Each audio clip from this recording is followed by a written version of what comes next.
अब हम बहुत ज़्यादा इम्पोर्टेंट टर्म पर आ रहे हैं, इक्विलिब्रियम कांस्टेंट यानी कि साम्य स्थिरांक। इक्विलिब्रियम कांस्टेंट क्या होता है, इसको समझने के लिए हम लोग एक काम करते हैं, इक्विलिब्रियम पर जाते हैं वापस से। What is mean by chemical equilibrium? Chemical equilibrium is a stage of any reversible reaction when rate of forward and backward reaction become equal. भाई जब फॉरवर्ड और बैकवर्ड दोनों रिएक्शन की स्पीड इक्वल हो जाती है तो उसे आप बोलते हैं केमिकल इक्विलिब्रियम। ओके, अभी जैसे एग्जांपल के तौर पे ये लीजिए साहब, मैंने ए और बी की रिएक्शन कराई और उनके फलस्वरूप सी और डी बने, और जो सी और डी रिएक्शन करके वापस से ए और बी बनाते हैं। ठीक है, सो अब हम जानते हैं कि इक्विलिब्रियम क्या होता है, जब फॉरवर्ड और बैकवर्ड, जब अग्रगामी और पश्चगामी दोनों अभिक्रियाओं के चाल, उनकी स्पीड, उनकी वेलोसिटी इक्वल हो जाती है, देन उससे इक्विलिब्रियम आ गया। और जहां तक फॉरवर्ड रिएक्शन का सवाल है बच्चों, फॉरवर्ड रिएक्शन की जो रेट होती है वो कुछ ये होती है, this is the rate of forward reaction, है ना। ये फॉरवर्ड रिएक्शन का रेट है according to the law of mass action, जो कि गुल्डबर्ग और वागे ने दिया था, हम लोग जानते हैं इसे एक्टिव मास का लॉ भी कहा जाता है। और बैकवर्ड रिएक्शन का रेट अगर बोला जाए तो बैकवर्ड रिएक्शन का जो रेट होगा वो किसके बराबर होगा, this is the rate of backward reaction, this is the rate of forward reaction, this is the rate of backward reaction. ठीक है, हमने दोनों रेट्स को इक्वल कर दिया। अब जब दोनों रेट्स को मैंने इक्वल कर दिया तो उस बेसिस पर मेरे पास में के एफ अपॉन के बी, के एफ अपॉन के बी की वैल्यू क्या आ गई, इन न्यूमरेटर यू कैन सी कुछ ऐसा आ गया, ठीक है, और डिनोमिनेटर में कुछ ऐसा आ गया। चलिए साहब, ये हमारे पास में क्या आ गया, देखिए, this is the rate of forward reaction, this is the rate of backward reaction. ये फॉरवर्ड रिएक्शन का रेट लिखा, ये बैकवर्ड रिएक्शन का रेट लिखा। अरे भाई अगर इक्विलिब्रियम आएगा तो दोनों रेट इक्वल हो जाएंगे, और दोनों रेट को इक्वल कर दिया, उस बेसिस पर ये आ गया। अभी के एफ क्या है, देखिए के एफ जो है बच्चों वो वेलोसिटी कांस्टेंट है फॉरवर्ड रिएक्शन का। K F is the velocity constant of forward reaction, K B is the velocity constant of backward reaction. So ये दोनों वेलोसिटी कांस्टेंट है, ये फॉरवर्ड का, ये बैकवर्ड का, और दोनों कांस्टेंट है। और लाजमी है कि अगर ये कांस्टेंट है, ये कांस्टेंट है, तो दोनों कांस्टेंट्स का रेशो भी एक कांस्टेंट होगा। The ratio of two constants is naturally a constant and that constant I am representing here by symbol Kc। Okay, इसे हम क्या बोलते हैं, Kc। तो Kc क्या होगा बच्चों, इन दोनों कांस्टेंट्स का रेशो। मैं फिर बोल रहा हूं, चूंकि दोनों कांस्टेंट हैं, सो कांस्टेंट्स का रेशो जो होगा बच्चों वो एक कांस्टेंट होगा, और उसे हम बोलते हैं Kc, और इसी को हम कहा करते हैं क्या, इक्विलिब्रियम कांस्टेंट यानी कि साम्य स्थिरांक। सो दिस इज इक्विलिब्रियम कांस्टेंट। ये आपके पास में क्या है, इक्विलिब्रियम कांस्टेंट है यानी कि साम्य स्थिरांक है। तो मैं एक बार फिर बोल देता हूं, देखिए इक्विलिब्रियम कांस्टेंट क्या, इक्विलिब्रियम कांस्टेंट को we can define in three ways. साम्य स्थिरांक को हम तीन प्रकार से परिभाषित कर सकते हैं। हमारे पास में कोई एक तरीका नहीं है इसको डिफाइन करने का, वी हैव थ्री वेज। कैसा, देखिए Kc कैसे, भाई Kc जो होगा it is the ratio of velocity constant of forward reaction and that of backward reaction. Kc को मैं कैसे बोल सकता हूँ, it can be defined as the ratio of velocity constant of forward reaction and velocity constant of backward reaction. इन दोनों के ratio को हम बोलते हैं इक्विलिब्रियम कांस्टेंट। ओके, और दूसरा तरीका Kc का क्या है आपके पास में, यहाँ पर देखिए Kc का जो दूसरा तरीका है वो ये हमारे पास में, हमने न्यूमरेटर में किसका कॉन्सेंट्रेशन लिखा, प्रोडक्ट्स का, और डिनोमिनेटर में हमने किसका कॉन्सेंट्रेशन लिखा, रिएक्टेंट्स का। In numerator I have written the concentration of products, in fact I have written the product of concentration of products, and in denominator जो लिखा है हमने वो रिएक्टेंट्स के कॉन्सेंट्रेशन का प्रोडक्ट लिखा है। तो इन दोनों के रेशो को हम बोलते हैं Kc। अब जब हम ये लिखते हैं Kc तो यहाँ पर कहीं ना कहीं दिमाग में थोड़ी सी घंटी बजती है, कहीं ना कहीं कुछ कंफ्यूजन जागता है कि बोले सर अभी थोड़ी देर पहले हम लोगों ने रिएक्शन क्वोशंट देखा, तो रिएक्शन क्वोशंट भी तो सर ऐसा ही था। रिएक्शन क्वोशंट के एक्सप्रेशन को देखिए सर, यहाँ पर भी ऐसा का ऐसा ही था, और Kc का भी एक्सप्रेशन वैसा का वैसा ही है। सो ये क्या सब, क्या रिएक्शन क्वोशंट और क्या इक्विलिब्रियम कांस्टेंट दोनों एक ही बातें हैं? तो बच्चों ऐसा नहीं है। क्यों? क्योंकि देखिए यहाँ जो आप कॉन्सेंट्रेशन लिख रहे हैं ये प्रोडक्ट्स के कॉन्सेंट्रेशन है, ये रिएक्टेंट्स के कॉन्सेंट्रेशन है, लेकिन ये कब के हैं, इक्विलिब्रियम के बाद के। क्योंकि देखो ये स्टेज कब आती है, अब शुरुआत आपने कहाँ से करी है वहां पर चलो। आप ये स्टेज कब आती है, जब chemical equilibrium has been attained, जब रासायनिक साम्यावस्था प्राप्त हो चुकी है तब। जब केमिकल इक्विलिब्रियम आया तो दोनों रेट इक्वल हुए, तो ये हुआ, तो उससे ये हुआ, और उससे ये बनकर आया। So these are the concentrations of C and D and A and B after equilibrium. यहां पर ध्यान दीजिए क्या है, ये है product of concentration of products. These are the concentration of products, but when after equilibrium, when equilibrium has been attained, ये हमारे पास में तब के कॉन्सेंट्रेशन है बच्चों जब इक्विलिब्रियम आ चुका, when equilibrium has been received, and this is representing product of concentration of reactants. ये रिएक्टेंट्स का कॉन्सेंट्रेशन है। और कब, जब इक्विलिब्रियम आ गया तब। ये इक्विलिब्रियम के बाद के कॉन्सेंट्रेशन है। जबकि यहाँ जो आप कॉन्सेंट्रेशन लिखते हो तो यहाँ क्या लिखते हो, आपने क्या लिखा था formula, product of concentration of products and denominator में रिएक्टेंट्स का, ठीक है। अब यहाँ पर जो ऑफ कोर्स ये भी कॉन्सेंट्रेशन है, ये भी कॉन्सेंट्रेशन है, लेकिन ये कब के कॉन्सेंट्रेशन है, ये तब के कॉन्सेंट्रेशन है जब इक्विलिब्रियम आया हो या इक्विलिब्रियम नहीं आया हो।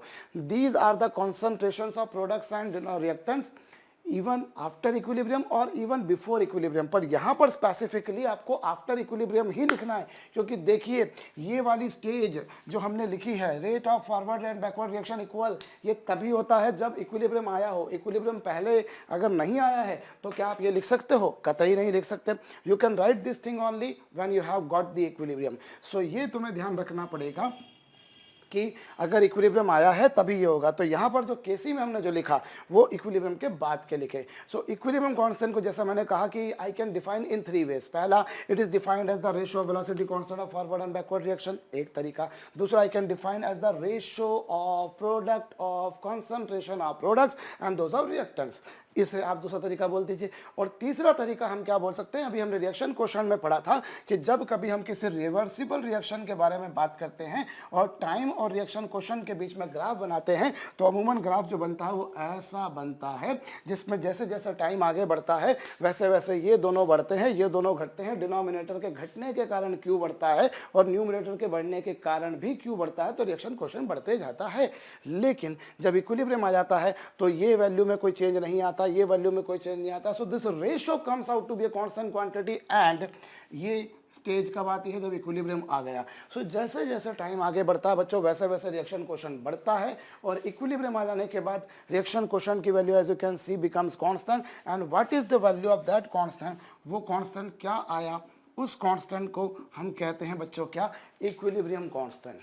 इस कांस्टेंट को हम क्या बोला करते हैं, equilibrium constant. So equilibrium constant को तीसरा तरीका क्या, after attaining the equilibrium, chemical equilibrium, the reaction quotient becomes constant and that constant is known as equilibrium constant. So this is the third definition of equilibrium constant. So we do have 3 definitions of equilibrium constant. One, इन दोनों का ratio, second in दोनों का ratio, और ये जो concentration लिखने हैं ये कब के लिखने हैं, प्रोडक्ट्स के और रिएक्टेंट्स के। कब, जब आपको साम्यावस्था प्राप्त हो गई, आफ्टर अटेनिंग इक्विलिब्रियम। ओके। और तीसरी बात क्या, जैसे जैसे टाइम आगे बढ़ा वैसे वैसे रिएक्शन क्वोशिएंट बढ़ा और रिएक्शन क्वोशिएंट बढ़ने के कारण एक समय ऐसा आएगा इक्विलिब्रियम आने के बाद कि कॉन्सेंट्रेशन में चेंजेस आना बंद हो जाएंगे और reaction quotient would become a constant quantity and that constant quantity you will call as equilibrium constant. So ये हमारे पास में इक्विलिब्रियम कांस्टेंट को परिभाषित करने के 3 मेथड्स हो गई भैया। अब यहाँ पर हम लोग इससे रिलेटेड डिफरेंट बातें भी देखेंगे। पहले हम लोग कुछ और चर्चा कर लेते हैं। चलिए साहब, ये हमारे पास में एक रिवर्सिबल रिएक्शन थी जिसमें ए और बी ने रिएक्शन करा और सी और डी बनाया। A and B reacted together to make C and D. C and D again are reacting to make A and B. So this is equilibrium constant. अब ये ध्यान दीजिए, ये equilibrium constant जो है, this is the active mass of C, this is the active mass of D, this is the active mass of A, and this is active mass of B. ये आपके पास में एक्टिव मासेस आ गए, इनके सक्रिय द्रव्यमान आ गए, लेकिन कब के, इक्विलिब्रियम के बाद के। अच्छा, अब ये आपने इक्विलिब्रियम कांस्टेंट लिखा, ठीक है। अभी ये जो इक्विलिब्रियम कांस्टेंट लिखा बच्चों, आपने ये लिखा है equilibrium constant in terms of concentration. यहाँ आपने जो लिखे हैं वो क्या लिखे हैं, these all square brackets are representing concentrations. ये सारी दीर्घ कोष्ठक जो स्क्वायर ब्रैकेट हैं बच्चों, ये कॉन्सेंट्रेशन को रिप्रेजेंट कर रही हैं, ये एक्टिव मासेस को रिप्रेजेंट कर रही है। तो के तो देखिए, के तो यहाँ पर कांस्टेंट है। हम कांस्टेंट, हमारा अमूमन एक जो मेथोडोलॉजी रहता है वो ये रहता है कि जब भी कभी कोई कांस्टेंट होता है तो यूजुअली हम उसको के से या सी से रिप्रेजेंट करते हैं। तो K is simply representing constant. And what about C, C subscript is basically saying that this equilibrium constant we have expressed in terms of concentration. Okay, and as I told in the very beginning of this chapter that in most of the reversible reaction you will find that reactants and products are into the gaseous phase. अधिकांश अभिक्रियाओं में जो reactants होते हैं, जो products होते हैं बच्चों, वो गैसियस फेज में होते हैं। और इस कारण यहाँ इक्विलिब्रियम कांस्टेंट को लिखने का एक और तरीका होता है, वो होता है Kp, और Kp क्या है यहाँ पर Pc की पावर C, Pd की पावर D अपॉन Pa की power A, and this is Pb to the power B। This is another way of writing equilibrium constant. यहाँ पर देखिए ये जो हमने लिखा है ये के भी ऑफ कोर्स एक कांस्टेंट ही है। दिस के is nothing but a constant and it is basically equilibrium constant in terms of partial pressures. ये हमने क्या लिखा है, पार्शियल प्रेशर्स की टर्म्स में लिखा है। ये जो आप देख रहे हैं पीसी, पीडी, पीए, पीबी, ये सब क्या है, पार्शियल प्रेशर है। इन्हें हिंदी में कहा जाता है आंशिक दाब, पार्शियल प्रेशर है ये। ओके, जैसे ये क्या था, concentration of C, either you say concentration of C or you say active mass of C. This is concentration of D or active mass of D. This is concentration of A or active mass of A.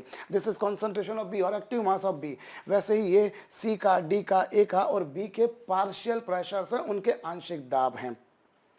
अब यहाँ पर partial pressure का significance क्या होता है मैं आपको समझाता हूँ। देखिए ये मेरा रिएक्शन वेसल, इस रिएक्शन वेसल में गैस ए है, गैस बी है, गैस सी है और गैस डी है। Okay, gas A, gas B, gas C, gas D, इन चारों ने मिलकर कुछ प्रेशर लगाना है ना। गैस, भाई गैस है तो guys have the tendency of exerting pressures.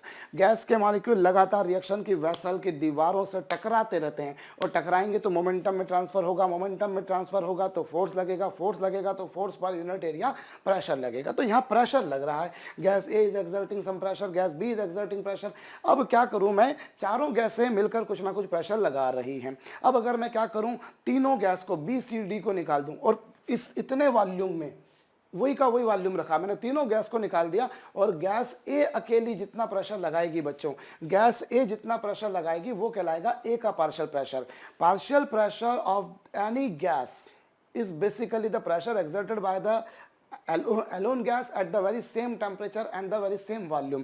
मैंने अभी ये जो वेसल था, जो भी टेम्परेचर पे काम हो रहा है वो हो रहा है। अब मैं क्या करूं, इसमें से बाकी के तीन गैस निकाल दूं। मैंने बी सी डी को निकाल दिया, अकेली गैस ए जो प्रेशर लगाएगी वो कहलाएगा ए का पार्शियल प्रेशर। इसी तरह से अकेली गैस बी जो प्रेशर लगाएगी वो कहलाएगी बी का प्रेशर, पार्शियल प्रेशर। बी का पार्शियल प्रेशर मतलब क्या, you have removed A, you have removed C, you have removed D, and what, only B is present in the very same vessel at the very same temperature. What is the pressure exerted by the gas B solely is the partial pressure of the gas B. Likewise, what is the pressure exerted by gas C is the partial pressure of gas C, and similarly we can talk about partial pressure due to gas D. So ये होता है partial pressure। और इसको और थोड़ा सा हम detail में देखते हैं। देखिए साहब, अभी गैस A ने जो प्रेशर लगाया वो PA है, गैस ए का जो पार्शियल प्रेशर है वो पीए है, गैस बी का जो पार्शियल प्रेशर है वो पीबी है। ओके, गैस सी का जो पार्शियल प्रेशर है वो पीसी है, और गैस डी का जो पार्शियल प्रेशर है वो पीडी है। मतलब मैंने ए को, बी को, सी को, तीनों को निकाल दिया, और उस वेसल में पूरे के पूरे वॉल्यूम में उतने ही टेम्परेचर पे मैंने केवल गैस डी को रखा। तो गैस डी जो प्रेशर लगाएगी वो partial pressure due to gas D होगा, और इन चारों का प्रेशर, इन चारों के प्रेशर्स का जो सम होगा बच्चों, इन चारों के दाबों का जो योग होगा, that you will say P, यानी कि total pressure of the vessel. मैं यहां पर क्या बोल सकता हूं, P को क्या बोल सकता हूं, टोटल प्रेशर, कुल दाब, चारों गैसों ने मिलकर जो प्रेशर लगाया उन सबका दाब, उन सबका दाब। ठीक है, अभी यहां पर हम एक और रिलेशन एस्टेब्लिश करने जा रहे हैं, बहुत काम का रिलेशन होगा, जरा ध्यान दीजिएगा। यदि मैं बोलता हूं पार्शियल प्रेशर, यदि मैं बोलता हूं भैया partial pressure of gas A, gas A का पार्शियल प्रेशर, तो गैस ए का पार्शियल प्रेशर क्या होगा जरा समझिए। गैस ए का पार्शियल प्रेशर होगा बच्चों, जिसे हम पीए से रिप्रेजेंट कर रहे हैं, और वो क्या होगा, गैस ए के number of moles upon total number of moles. Suppose कीजिए जो रिएक्शन वेसल है उसमें गैस ए के कितने मोल्स हैं, Na, गैस बी के कितने मोल्स हैं, Nb, गैस सी के कितने मोल्स हैं, Nc, और गैस डी के कितने मोल्स हैं, Nd। तो टोटल नंबर ऑफ मोल्स इतने हो गए, ऊपर ये इनटू पी। किसी भी गैस का partial pressure if you want to calculate, अगर आपको किसी गैस का पार्शियल प्रेशर निकालना है तो आप उसके मोल्स रखिए, अपॉन में टोटल मोल्स रखिए, into total pressure. P stands for total mixture लिखा है, इट इज टोटल प्रेशर। ये लीजिए साहब, आप लोगों ने तो आइडेंटिफाई कर लिया होगा, पर थोड़ी थोड़ी कई बार प्रेजेंस ऑफ माइंड बिगड़ जाती है, उस कारण मिस्टेक हो जाती है। सो पी जो है यहाँ पर क्या है, टोटल प्रेशर है, कुल दाब है, ठीक है। सो पी इक्वल टू कितना आ गया, n A upon n A plus n B plus n C plus n D into P, P stand for total pressure, ठीक है। और मैं आपको एक बात बता देता हूँ, किसी भी कंपाउंड के नंबर ऑफ मोल्स, किसी भी कंपाउंड के number of moles upon total number of moles, किसी भी कंपाउंड के number of moles upon total number of moles जो होते हैं बच्चों, इससे हम बोलते होते हैं मोल फ्रैक्शन। और मोल फ्रैक्शन को हम लिखेंगे एक्स ए से। क्या बोलते हैं, मोल फ्रैक्शन क्या होता है बच्चों, फिर बोल रहा हूं, किसी भी कंपाउंड के नंबर ऑफ मोल्स, किसी भी कंपाउंड के number of moles upon total number of moles. आपने कंपाउंड के मोल लिए, एक के नंबर ऑफ मोल्स लिए, upon total number of moles करें, इन दोनों का जो रेशो होगा बच्चों, that will be termed as mole fraction, and mole fraction is represented by symbol x से, एक्स से रिप्रेजेंट किया जाएगा, ठीक है। एक्स ए क्या है, it is known as mole fraction of A, gas ए जो थी, जो गैस ए थी भैया, उसका मोल फ्रैक्शन, ठीक है। इसी तरीके से अगर मैं बी का पार्शियल प्रेशर निकालूं, तो बी का पार्शियल प्रेशर क्या होगा, बी के moles upon total moles into total pressure. What is the partial pressure of gas B? The partial pressure of gas B is a number of moles of that gas upon total number of moles into total pressure. And you can say this PB is equals to XB into P, where P is representing total pressure and XB is the mole fraction of gas B. ठीक है, सो ये हमारे पास में क्या आ गया, इसका partial pressure आ गया, गैस बी का पार्शियल प्रेशर आ गया, ठीक है।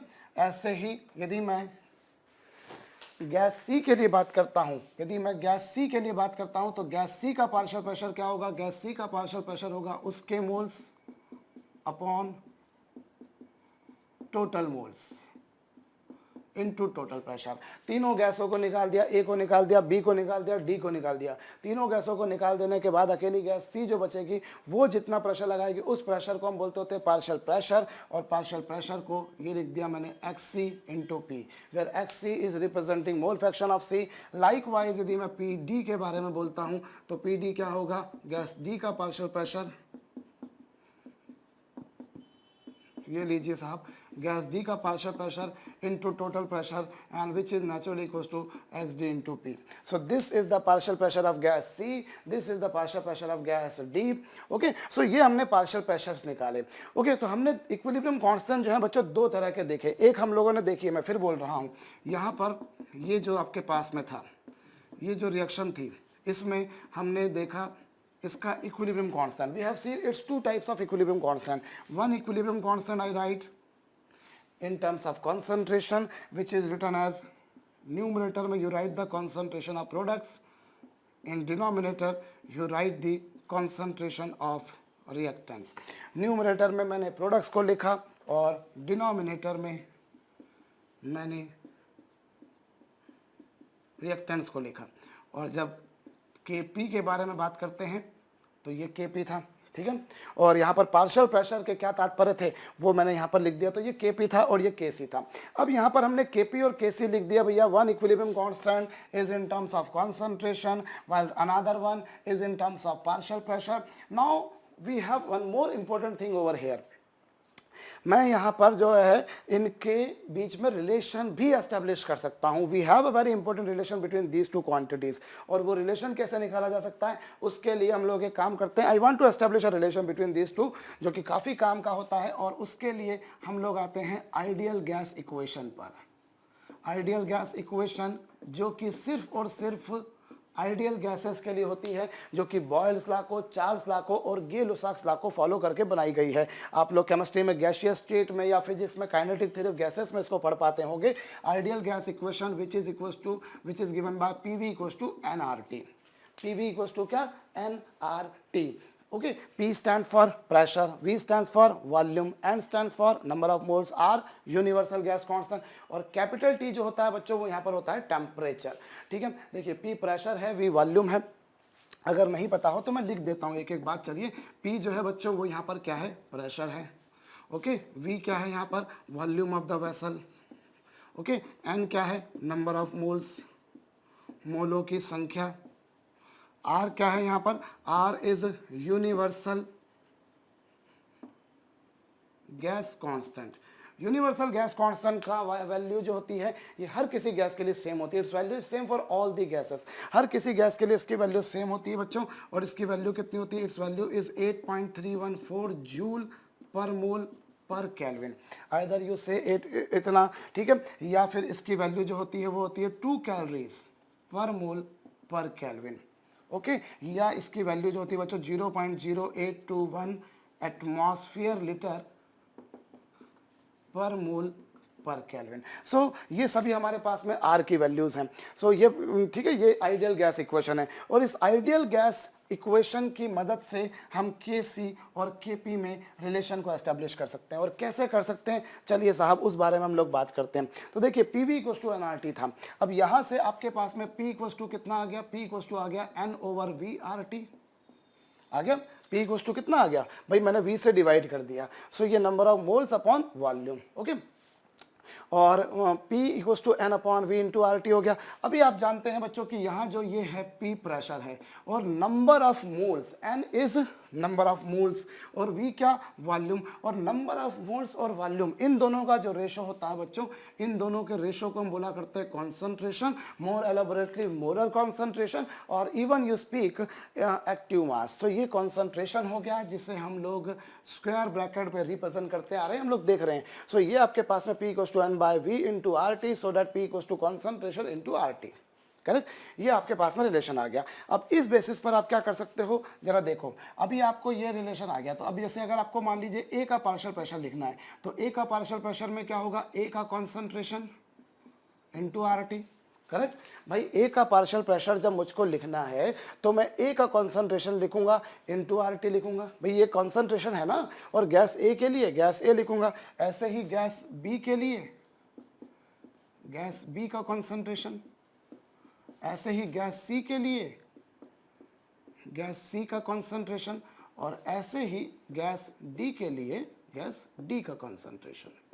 ठीक है, because all the gases are present in the very same vessel. चारों गैसों को मैंने सेम वेसल में रखा है। जब चारों को मैंने सेम वेसल में रखा है तो नेचुरल सी बात है चारों का टेम्परेचर तो सेम होगा। और यूनिवर्सल गैस कांस्टेंट तो भैया जग जाहिर पूरे ब्रह्मांड में सब सर्वत्र उसका मान एक जैसा है। तो ये भैया PA, ये PB, ये PC और ये PD। भाई ये कॉन्सेंट्रेशन था A के लिए A का कॉन्सेंट्रेशन, B के लिए B का, C के लिए C का, और लाइकवाइज D के लिए D का। अब देखिए ये जो Kp का जो एक्सप्रेशन आप देख रहे हैं, ये जो Kp का जो आप एक्सप्रेशन देख रहे हैं, उसमें आप क्या पाते हैं? यहाँ पर जरा गौर कीजिए, ये PC मतलब C का पार्शियल प्रेशर, और C के पार्शियल प्रेशर को मैं यहाँ से क्या लिख सकता हूँ? I can write something like this. Correct भाई, C के पार्शियल प्रेशर को मैं क्या लिख सकता हूँ? C का कॉन्सेंट्रेशन इंटू RT। ऐसे ही D के पार्शियल प्रेशर के लिए मैं क्या लिख सकता हूँ? D का पार्शियल प्रेशर इंटू RT। ऐसे ही A के लिए A का पार्शियल प्रेशर इंटू RT।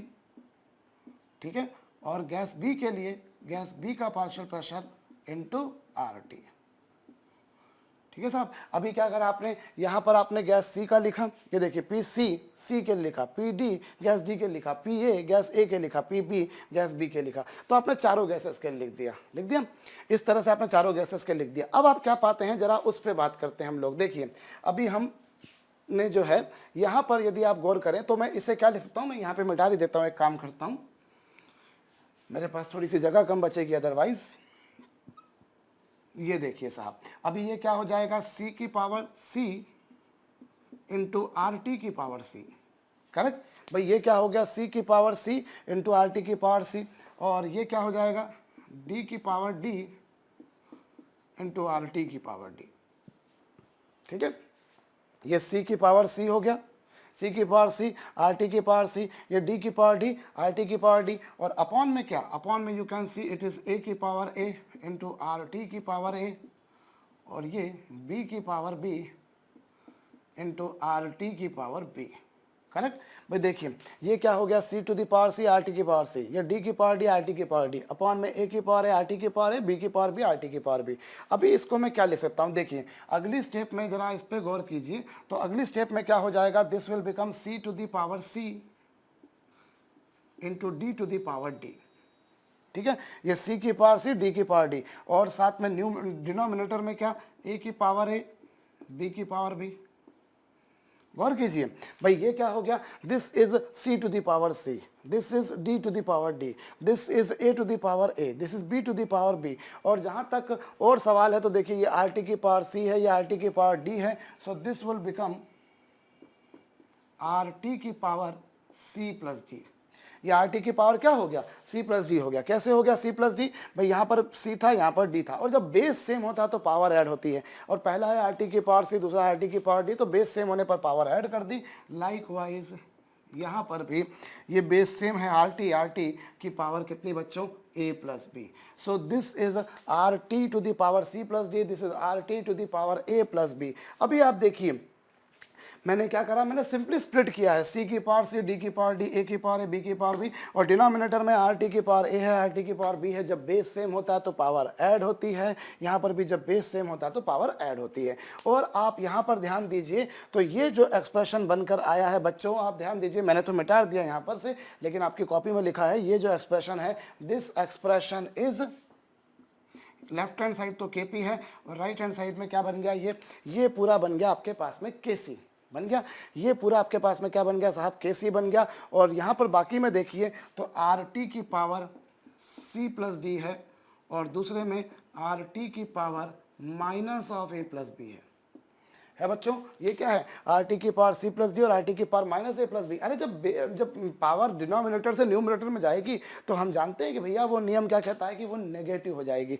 तो उसको नेगेटिव कर दिया। तो ये देखिए ये kc और ये क्या हो जाएगा, rt की पावर कितनी, c plus D minus rt की power a plus B. Correct भाई, ये क्या हो गया, c प्लस डी हो गया, और ये माइनस a प्लस बी। अरे बेस सेम होता है तो पावर ऐड होती है, और चूंकि यहाँ पर माइनस साइन था इसलिए ये हो गया। और c और d किसके मोल्स हैं, c और d जो है बच्चों वो प्रोडक्ट्स के मोल्स हैं, c और d जो है वो प्रोडक्ट्स के मोल हैं, और ये रिएक्टेंट्स के मोल हैं। और केमिस्ट्री की लैंग्वेज में हम लोग बार बार प्रोडक्ट्स के मोल और रिएक्टेंट्स के मोल के डिफरेंस को डेल्टा n से लिखा करते हैं। क्या लिखा करते हैं, देखिए these are the number of moles of product. भाई जो रिएक्शन थी हमारे पास में उसमें c और d प्रोडक्ट्स थे, a और b रिएक्टेंट थे, तो प्रोडक्ट के मोलों में से रिएक्टेंट के मोल्स को माइनस करेंगे तो जो क्वांटिटी आती है वो दोनों के मोल्स का डिफरेंस आती है naturally, and we used to represent it by symbol delta n. So this is a very precious, very important, very popular kind of relation between Kp and Kc. ये Kp और Kc में relation आया जो कि आपने ideal gas equation, आदर्श gas समीकरण की सहायता से डिटरमाइन किया। यहाँ पर मैं बता देता हूँ, देखिए डेल्टा n जो है बच्चों, it is Np minus Nr। Delta P जो है वो है Np minus Nr। Np represents number of moles of products minus Nr number of moles of reactant, and this delta n is basically said as change in number of moles. Either you say change in number of moles, मोलों की संख्या में परिवर्तन, या तो आप change in number of moles बोलिए, या फिर even you say difference of number of moles, मोलों के संख्या का अंतर। So in these two ways I can say delta N. तो डेल्टा एन आपके पास में ये आ गया, और इस बेसिस पर बच्चों हमारे पास में Kp equals to Kc into RT की पावर डेल्टा एन, एक बहुत इंपॉर्टेंट रिलेशन एस्टेब्लिश हो गया। अच्छा, ये जो रिलेशन एस्टेब्लिश हुआ है ये तो है ही सही, इस रिलेशन की मदद से हम लोग Kp और Kc में कंपेयर भी कर सकते हैं कि कौन बड़ा है कौन छोटा है या क्या बराबर हैं। चलिए साहब, इसमें मैं बताता हूं पहला case, if delta N is more than 0, यदि डेल्टा एन की वैल्यू मोर देन 0 हो बच्चों, यदि डेल्टा एन का मान 0 से बड़ा हो, अगर इसकी वैल्यू 0 से बड़ी हो, देन यू विल फाइंड कि Kp Kc से बड़ा होगा। अगर डेल्टा एन 0 से बड़ा है, यदि डेल्टा एन की वैल्यू 0 से बड़ी है, तो आप पाएंगे कि Kp की वैल्यू Kc से बड़ी होगी। ओके, अगर डेल्टा एन का मान 0 से बड़ा है तो Kp की वैल्यू Kc से बड़ी, एक बात। दूसरी बात, अगर डेल्टा एन का मान 0 है, अगर डेल्टा एन का मान क्या है, 0 शून्य है, तो उस स्थिति में क्या होगा, आप जरा भेजा लगाइए, अगर आपने पावर 0 कर दी, अगर ये पावर 0 कर दी तो RT की पावर 0 और किसी की भी पावर 0 हो वो वैल्यू 1 होती है, हम जानते हैं। तो RT की पावर 0 मतलब ये पूरा हो गया 1, सो Kc इंटू 1 will become Kc, so that I can say Kp is equal to Kc। तो यदि डेल्टा एन की वैल्यू 0 है तो Kp बराबर Kc। और तीसरा केस, यदि डेल्टा एन की वैल्यू नेगेटिव है, then I can say Kp की वैल्यू Kc से कम होगी। अगर पावर नेगेटिव कर दी तो आप देखेंगे कि Kp की वैल्यू Kc से कम है। ये बहुत महत्वपूर्ण रिलेशन है जिसकी सहायता से हम Kc और Kc में तुलना कर सकते हैं। We can compare both of these two constant, one is in terms of concentration, another is in terms of partial pressure, and we have a very important relation between these two, and with the help of this relation we people are able to predict the their comparison, like if delta n is found to be more than 0, अगर power more than 0 है, positive power है, so आप something is going to be multiplied, आप इसमें multiply करेंगे तो जो outcome आएगा वो और बड़ा आएगा। इट इज वाई से Kp की वैल्यू Kc से बड़ी। अगर डेल्टा n 0 हो गया तो पावर 0 हो गई और ये पूरा हो गया 1, सो Kc इंटू 1 विल बिकम Kc एग्जैक्टली। और अगर डेल्टा n की वैल्यू नेगेटिव है, सपोज कीजिए अगर डेल्टा n की वैल्यू नेगेटिव है, 1 मिनट के लिए Kp बराबर Kc इंटू RT की पावर -2। अब अगर पावर नेगेटिव है तो इसका मतलब क्या होगा, ये कुछ होगा। एंड नेचुरली अगर आप उसको इससे डिवाइड कर रहे हो, समथिंग इज बीइंग डिवाइडेड, तो आउटकम जो होगा वो और घट जाएगा और कम हो जाएगा। सो इस आधार पर Kp और Kc में ये रिलेशन आ जाएगा। तो इस की सहायता से आप Kp और Kc में तुलना कर सकते हैं, दोनों में से कौन बड़ा है, क्या दोनों बराबर हैं, क्या Kc बड़ा है, क्या Kp बड़ा है, इस बारे में भी आप विस्तार पूर्वक बात कर सकते हैं। तो ये तो रही एक बात है ना, देखा हम लोगों ने दोनों तरह के कांस्टेंट, उनमें कंपैरिजन। अब हम एक काम करते हैं, हम कुछ 2-3 एग्जांपल कर लेते हैं। जब हम 2-3 एग्जांपल्स कर लेंगे तो हमारी जो पिक्चर है वो और बेहतरीन हो जाएगी। चलिए साहब, एक एग्जांपल के तौर पे मैंने लिया अमोनिया। अमोनिया के डिकम्पोजिशन मैंने कराया, बहुत पॉपुलर प्रोसेस। ये लीजिए, ये ब्रैकेट में जो G लिखा है ये आपको समझ में आ रहा होगा कि यहाँ पर ब्रैकेट में G जो लिखा है इसका मतलब है गैसियस, ठीक है। सो यदि मैं Kc को लिखना चाहूँ तो Kc को कैसे लिखूंगा, न्यूमरेटर में आप किसको लिखते हैं, प्रोडक्ट्स को, ठीक है। न्यूमरेटर में हम प्रोडक्ट्स को लिखते हैं। तो चलिए साहब, ये मैंने लिया, यहाँ पर देखिए अगर कुछ नहीं लिखा मतलब 1। सो साहब मैं क्या करूँगा, न्यूमरेटर में N2 का कॉन्सेंट्रेशन, फिर हाइड्रोजन का और फिर अमोनिया का। सो this is equilibrium constant Kc, ठीक है। आपको क्या करना है, न्यूमरेटर में प्रोडक्ट्स का कॉन्सेंट्रेशन लिखने हैं, उनके स्टाइकियोमेट्रिक कोफिशिएंट को घातों में, पावर में, इंडाइसेस में रखना है। ये रख दिया, ये Kc हो गया। और Kp के बारे में यदि मैं बात करता हूं तो Kp के लिए मैं प्रेशर लूंगा। ये लीजिए साहब, ये मैंने प्रेशर्स लिए, और ये लीजिए साहब मैंने प्रोडक्ट्स को लिखा, और डिनोमिनेटर में मैंने किसको लिखा, रिएक्टेंट को। तो ये आपके पास में आ गया Kc और ये आ गया आपके पास में Kp, करेक्ट। अब Kc Kp लिखने के बाद में हम एक काम करते हैं, इनमें रिलेशन को भी देख लेते हैं। तो देखिए यहाँ डेल्टा n क्या होगा, डेल्टा n जैसा कि क्या लिखा हुआ है, Np माइनस Nr, प्रोडक्ट्स के मोल्स माइनस रिएक्टेंट के मोल। अभी प्रोडक्ट के मोल कितने, यहाँ पर देखिए 1 है, यहाँ पर 3 है। सो दिस इज 1 + 3 माइनस कितना है 2। So you find delta n की वैल्यू +2 है। अभी डेल्टा n की वैल्यू +2 है और इस बेसिस पर Kp बराबर Kc इंटू RT का स्क्वायर आ जाएगा। सो this is the relation between Kp and Kc for this reaction. और अभी आपने देखा कि अगर डेल्टा n की वैल्यू ग्रेटर देन 0 होती है तो Kp Kc से बड़ा होता है। और हम सोच सकते हैं कि अगर हम Kc में कुछ बड़ी क्वांटिटी का मल्टीप्लाई करेंगे तो जो आउटकम आएगा बच्चों वो और भी बड़ा आएगा। सो हम कह सकते हैं कि इस केस में जो Kp है वो Kc से क्या होगा, बड़ा होगा, ठीक है। तो ये हमने Kp Kc में रिलेशन भी देखा और इस रिएक्शन के लिए दोनों तरह के इक्विलिब्रियम कांस्टेंट भी देखे और उनके रिलेशन को भी देखा, कौन बड़ा था कौन छोटा था, ठीक है। हम 1-2 और एग्जांपल करते हैं जिससे हमारे लिए ये बातें समझना और आसान रहेगी। चलिए साहब, ये मैंने एक और मैं पॉपुलर रिवर्सिबल रिएक्शन लेता हूँ, in which hydrogen and iodine are reacting together to make HI। ये लीजिए साहब, हाइड्रोजन की और आयोडीन की रिएक्शन कराई और HI बन गया। अब मैं इसके Kc के बारे में बात करूं तो देखिए Kc क्या होगा, Kc होगा न्यूमरेटर में you will write the concentration of products.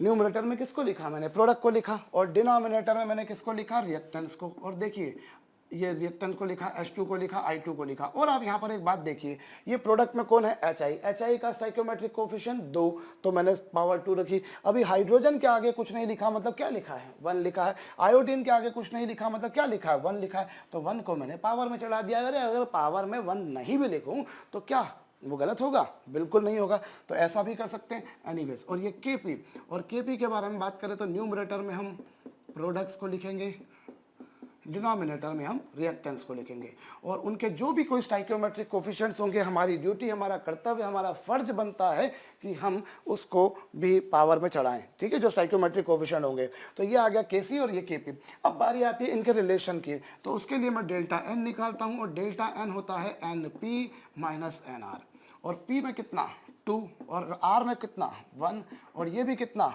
1, delta N की वैल्यू 0 और डेल्टा एन की वैल्यू 0, तो के पी बराबर K C into R T की पावर 0 और पावर 0 मतलब 1, so K C into 1, so that I can conclude that K P and K C they both are numerically equal. ये दोनों की वैल्यूज न्यूमेरिकली इक्वल हो जाएंगे। तो इस तरीके से के पी और के सी इक्वल हमने प्रूव कर दिए, ठीक है। और हम कुछ उदाहरण देख लेते हैं। चलिए, इसके सहायता से क्या होगा कि हमने जो भी इक्विलिब्रियम कांस्टेंट को पढ़ा उसकी थोड़ी सी हमारी अच्छी कमांड हो जाएगी। ओके, अभी जैसे एग्जांपल के तौर पर लेते हैं हम साहब ट्वाइस SO3, ये लीजिए, ठीक है, ये ट्वाइस SO3 लिया मैंने और it is decompose into sulphur dioxide and oxygen. ये डिकम्पोज हो रहा है सल्फर डाइऑक्साइड और ऑक्सीजन में। यदि मैं इसका Kc देखूं तो Kc क्या होगा, न्यूमरेटर में I write the concentration of products. अभी ऑक्सीजन के आगे कुछ नहीं लिखा, मतलब 1 लिखा है, ठीक है। न्यूमरेटर में मैंने प्रोडक्ट्स को लिखा और डिनोमिनेटर में I am writing the concentration of reactants. तो न्यूमरेटर में आपने प्रोडक्ट्स को लिखा, डिनोमिनेटर में रिएक्टेंट को लिखा। So this was an expression for Kc and if somebody asks me to determine Kp then I write something like this। ये मेरे पास में क्या आ गया, ये मेरे पास में Kc था और ये Kp हो गया। भाई जो अगर Kc लिख रहे हैं तो कॉन्सेंट्रेशन लिखेंगे और जब Kp लिख रहे हैं तो पार्शियल प्रेशर लिखेंगे। स्टाइकियोमेट्रिक कोफिशिएंट की पावर आपने दोनों केस में रेस करनी है। और डेल्टा एन का जहाँ तक सवाल है बच्चों, तो यहाँ पर डेल्टा एन जो होगा वो कितना होगा 2, इसमें 2 है, इसमें 1 है, सो दिस इज 2 + 1 और ये कितना 2, ठीक है। तो स्टाइकियोमेट्रिक कोफिशिएंट कितना आ गया इसका, +1 आ गया और +1 जग जाहिर है कि वो एक पॉजिटिव नंबर है, ठीक है भैया, वो एक पॉजिटिव नंबर है। तो अभी यहाँ पर Kp और Kc में रिलेशन देखें, देन Kp से Kc इंटू आर टी की पावर 1, और अगर मैंने भैया इसमें पॉजिटिव नंबर का मल्टीप्लाई कर दिया तो आउटकम और बड़ा आएगा। सो आई विल से जो Kp है वो Kc से बड़ा होगा, ठीक है। सो इस तरीके से हमने Kp Kc में रिलेशन देखा।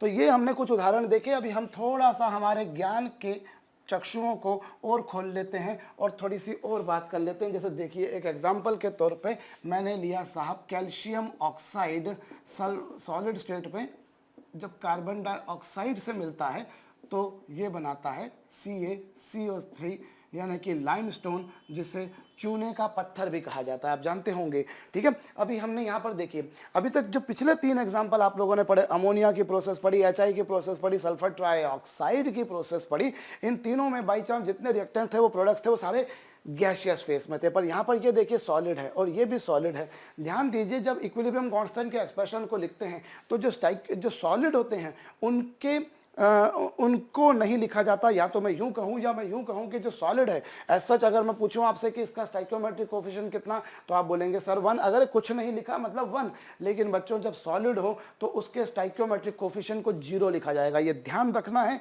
जब भी कभी आपके पास में कोई सॉलिड रिएक्टेंट है या प्रोडक्ट है तो आप उसका स्टाइकियोमेट्रिक कोफिशिएंट कितना लिखकर चलेंगे, 0 लिखकर चला करेंगे। भले ही आगे 1 लिखा हो, 2 लिखा हो, 3 लिखा हो, 5 लिखा हो, भाड़ में जाए वो, मुझे उससे कोई मतलब नहीं। इफ इट इज सॉलिड तो 0 लिखेंगे। अब यहाँ पर ये प्रश्न उठना लाजमी है कि साहब ऐसा क्यों। तो देखिए, होता क्या है, जब कभी कोई रिएक्शन हो रही है तो गैस का जो वॉल्यूम होता है वो काफ़ी ज़्यादा होता है, जबकि सॉलिड का वॉल्यूम काफ़ी कम होता है।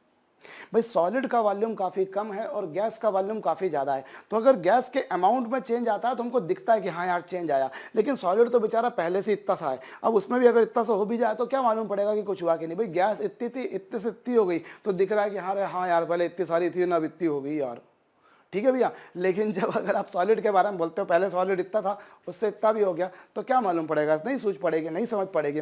इन कंपैरिजन जो गैस के वॉल्यूम में, गैस के जो वॉल्यूम में जो चेंज आता है वो हमें दिखता है, वो हमें विजिबल रहता है, लेकिन सॉलिड के वॉल्यूम में जो चेंज आता है वो हमें विजिबल नहीं होता, हमें दृश्य नहीं होता। और इसीलिए हम सॉलिड के केस में स्टाइकियोमेट्रिक कोफिशिएंट 0 लेंगे। सो अभी यहाँ पर देखिए, जब मैं Kc के बारे में बोलता हूँ तो Kc में क्या होगा, न्यूमरेटर में मैं प्रोडक्ट को लिखूंगा लिखूंगा और प्रोडक्ट एक सॉलिड होने के कारण स्टोइकियोमेट्रिक कोफिशिएंट 0।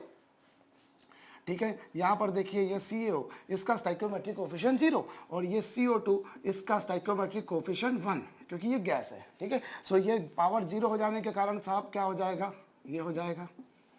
ठीक है, ये हो गया। और इसी तरीके से यदि मैं इसके Kp के बारे में बोलता हूँ तो मैं इसका प्रेशर बोलूँगा। अब सॉलिड तो भैया वैसे भी कोई पार्शियल प्रेशर एग्जर्ट नहीं करेगा, इतनी तो अगर हमको लगना चाहिए, और नहीं तो फिर भी सर ने एक अच्छी बात बताई कि साहब जब सॉलिड है तो स्टोइकियोमेट्रिक कोफिशिएंट को 0 लिख दो। ये लीजिए साहब, आप इसके स्टोइकियोमेट्रिक कोफिशिएंट को 0 लिख दीजिए। ये लीजिए साहब, इसका स्टोइकियोमेट्रिक कोफिशिएंट तो 1। ठीक है, सो इस बेसिस पर आई सी दैट यहाँ जो इक्विलिब्रियम कांस्टेंट आएगा Kp, that you would be expressing like this. ठीक है, ये आपके पास में आ गया। एक और बात मैं आपको यहाँ पे बताऊं, इन दोनों में अगर डेल्टा n देखें तो डेल्टा n क्या होगा, इधर कितना लिखा है 0 लिखा है, और इधर कितना लिखा है, इधर आगे कुछ नहीं लिखा मतलब 0 लिखा है। भाई इधर कितना लिखा था, इधर तो क्लियर कट मेरे को 0 दिख रहा था, इधर कितना 0 और ये कितना 1। सो ये जो डिफरेंस आएगा, ये डिफरेंस कितना आएगा, डेल्टा n की वैल्यू -1 आएगी, और उस आधार पर जो Kp आएगा बच्चों वो Kc इंटू RT की पावर -1 होगी। और पावर -1 अगर डेल्टा n नेगेटिव है तो लाजमी है कि Kp की वैल्यू Kc से कम होगी।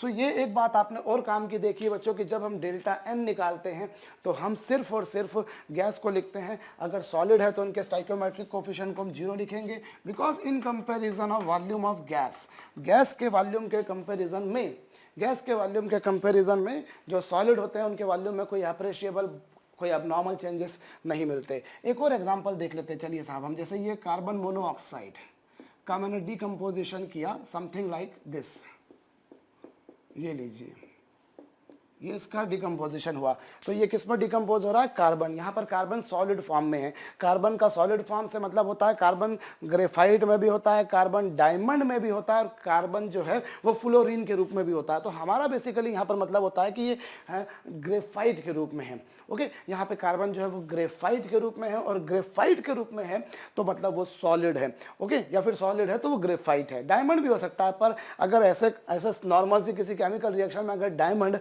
हीरा बनने लगता तो फिर हीरा हीरा कहाँ रहता भैया, है ना। तो हीरा होना है तो मतलब कुछ अलग होना चाहिए, कुछ यू कहना चाहिए एक्सेप्शनल होना चाहिए कुछ, तो यह नॉर्मल से केमिकल रिएक्शन में तो हमको नहीं मिलेगा। एनीवेज, सो अब यहाँ पर क्या होगा, यदि मैं Kc लिखना चाहूँ तो Kc क्या लिखूंगा, न्यूमरेटर में I write the concentration of product, since it is existing in solid form, so naturally the stoichiometric coefficient comes out to be 0. Here it is CO2 and here it is CO. ठीक है, सो ये आपके पास में क्या आ गया, Kc आ गया, यानी कि इक्विलिब्रियम कांस्टेंट आ गया। ओके, अभी पावर 0 हो जाने से क्या हो जाएगा, वो तो 1 हो जाएगा। सो this is CO2 and this is CO, और इसका स्टोइकियोमेट्रिक कोफिशिएंट 0। अभी अगर मैं Kp के बारे में बात करूं, so in numerator I write the concentration of CO2, in denominator I write the concentration of CO। So this is representing Kp, तो ये Kc आया, ये Kp आया। अभी डेल्टा n निकालने का भैया मेरे को, तो डेल्टा n की वैल्यू कितनी होगी, इसके आगे कुछ नहीं लिखा मतलब 0, इसके आगे लिखा है 1 और इसके आगे लिखा है 2। So delta n is negative, and delta n अगर नेगेटिव है तो Kp की वैल्यू होगी बच्चों Kc इंटू RT की पावर -1, और अगर डेल्टा n की वैल्यू नेगेटिव होती है, 0 से कम होती है, तो हम जानते हैं कि जो Kp होता है वो Kc से कम होता है। सो अगर सॉलिड वगैरह है तो हम कैसे उनमें तुलना कर सकते हैं या कैसे निकाल सकते हैं, ये हमने देखा। सॉलिड के स्टोइकियोमेट्रिक कोफिशिएंट को 0 लेंगे, और अभी आपने Kp Kc में कंपैरिजन देखा। लगे हाथों में एक और काम की बात बताऊं बच्चों, आप लोगों ने एक देखा रिएक्शन क्वोशंट। रिएक्शन क्वोशंट क्या, जैसे जैसे टाइम आगे बढ़ता है वैसे वैसे उसकी वैल्यू बढ़ती है, और इक्विलिब्रियम आ जाने के बाद उसकी वैल्यू कांस्टेंट हो जाती है, और उस कांस्टेंट वैल्यू को हम बोला करते हैं इक्विलिब्रियम कांस्टेंट। इक्विलिब्रियम कांस्टेंट को हमने देखा कि फॉरवर्ड और बैकवर्ड रिएक्शन के वेलोसिटी कांस्टेंट का रेशियो इक्विलिब्रियम कांस्टेंट कहलाता है, या फिर इक्विलिब्रियम आ जाने के बाद प्रोडक्ट्स के कॉन्सेंट्रेशन का प्रोडक्ट और रिएक्टेंट्स के कॉन्सेंट्रेशन के प्रोडक्ट के रेशियो को हम बोला करते हैं इक्विलिब्रियम कांस्टेंट। ये 3 तरीके से हमने इक्विलिब्रियम कांस्टेंट को डिफाइन किया।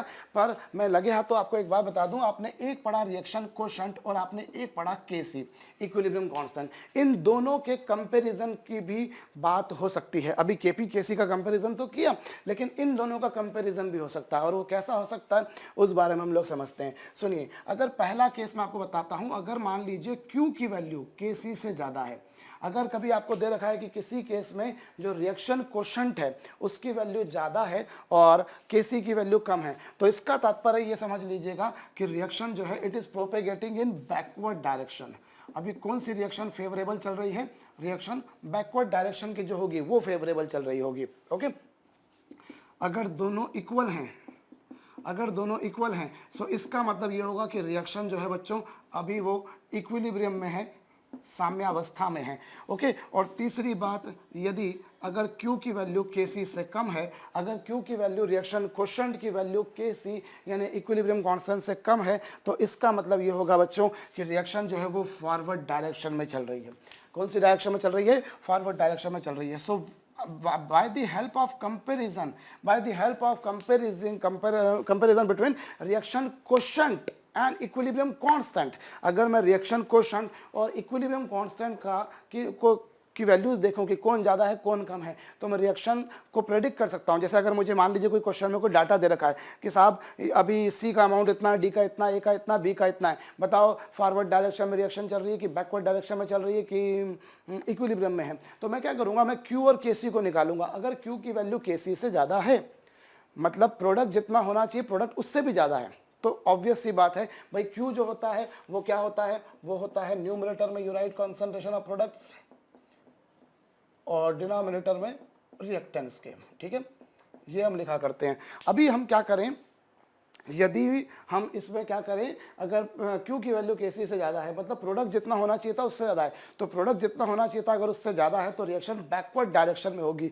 और ऐसा क्यों होगी वो ली शटिले प्रिंसिपल से आप अच्छे से समझ पाएंगे। और अगर दोनों की वैल्यू इक्वल है मतलब कन्फर्म रिएक्शन इक्विलिब्रियम में है, और अगर Q की वैल्यू Kc से कम है मतलब प्रोडक्ट जितना होना चाहिए उससे कम है, सो रिएक्शन फॉरवर्ड डायरेक्शन में टेक प्लेस होगी।